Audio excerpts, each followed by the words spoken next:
You want to get better with your finances.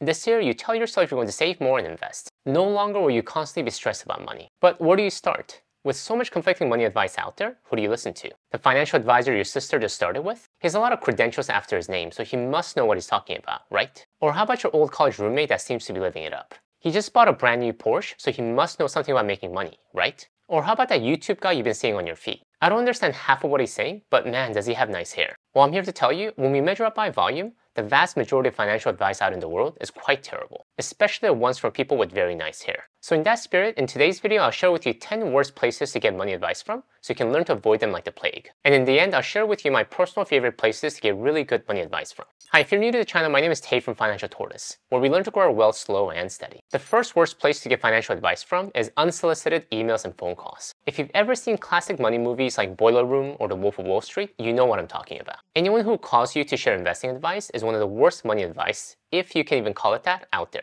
If you ever get a phone call from one of these individuals, immediately hang up and block their call. I personally never pick up a call if I don't recognize the number. But even when you're good about filtering your phone calls, they also try other tactics like getting into your email inbox. Ignore them completely. I mean, just look at your email junk folder. Aside from ads for Viagra, growth hormone pills, and adult-related materials, there are plenty of hot stock tips, usually for penny stock pump and dump schemes. There's a reason why we call them junk emails. Don't give them a second of your precious time. The second worst place to get financial advice from is social media. Yes, I know the irony of the statement, but hey, you're on social media, so is everything you're saying terrible money advice? And I would counter that with, that is really up to you. It depends on your filter and your base of financial knowledge. Do you have some base of knowledge to filter out the good from the bad? Can you identify what is BS and what is quality information? There are great news outlets just as there are horrible ones. There is great health advice just as there is really dangerous ones. And there is some great personal finance advice on social media, just as there are ones that should make you cringe. The fact is that the barrier to entry into getting on the internet and sounding authoritative is quite low. I mean, just look at me. Don't blindly believe everything you see and hear on social media.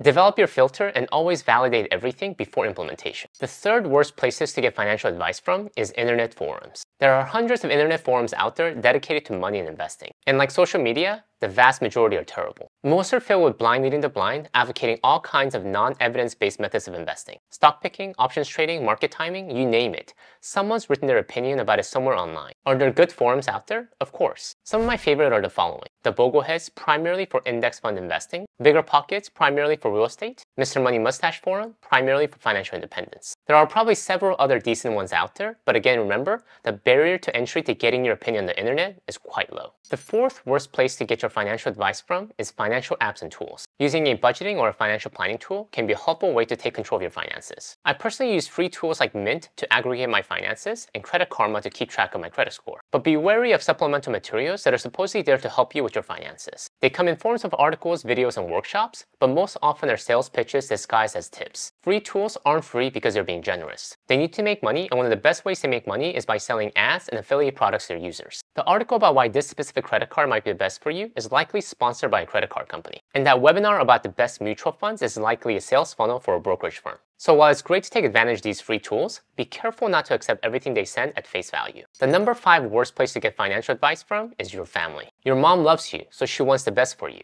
However, she isn't the best source for financial advice, unless she happens to be a reputable money expert, and my guess is that most of our moms aren't. So though she might be the best at baking your favorite pie, take her financial advice with a grain of salt. The time that she grew up is quite different from the world that you're living in today. The investments that work for her generation might not be relevant anymore. For example, one of my favorite financial independence books is Your Money or Your Life by Vicki Robbins. She's one of the OGs of the financial independence movement. Though her advice on money and life philosophy is great, I have to take her investment advice with a grain of salt. Her strategy of investing most of her money in long-term treasury bonds isn't relevant anymore. The treasury bonds in the 1970s and 1980s had really high yield rates, often yielding higher rates of returns than the stock market. That is not the case today. Different times, different economies. So next time your mom tells you to save your money and buy gold, just smile and nod. She'll eventually forget she even mentioned it to you. The number 6 worst place to get your financial advice from is your friends, and especially the ones that just started investing and made some money from it. Have you ever heard of the saying that the most dangerous gambler is the one that just had a winning streak? There's a psychology term called recency bias, the tendency to overemphasize the importance of recent experiences when estimating future events. When everyone was making money in the market right after COVID,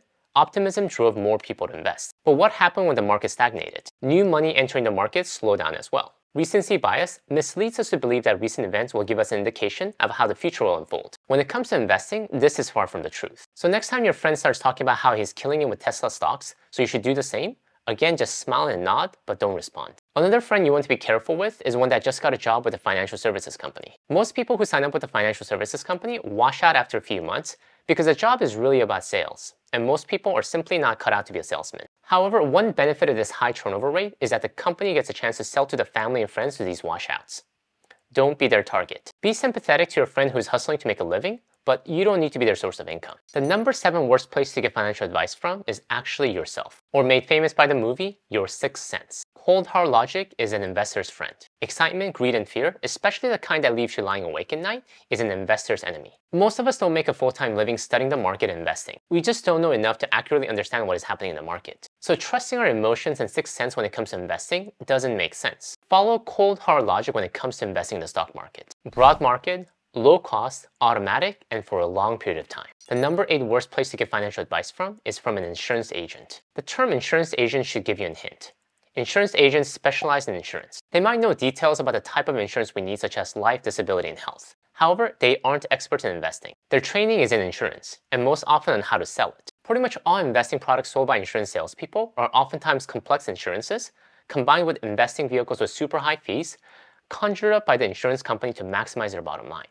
Not yours. If you've been around the block, you likely have heard many of them. Annuities, whole life insurance, permanent life insurance. Most have serious downsides, and the majority of us don't need them in our life plan. Insurance agents will likely gloss over the downside to make a sale, so be wary. The best strategy is to actually avoid them if at all possible. Most often you can buy good insurance directly through the insurance company. Simple ones that might not make the most money for them, but are best for you. The number 9 worst place to get financial advice from is your bank. You know your local bank that you've been banking with for 20 years?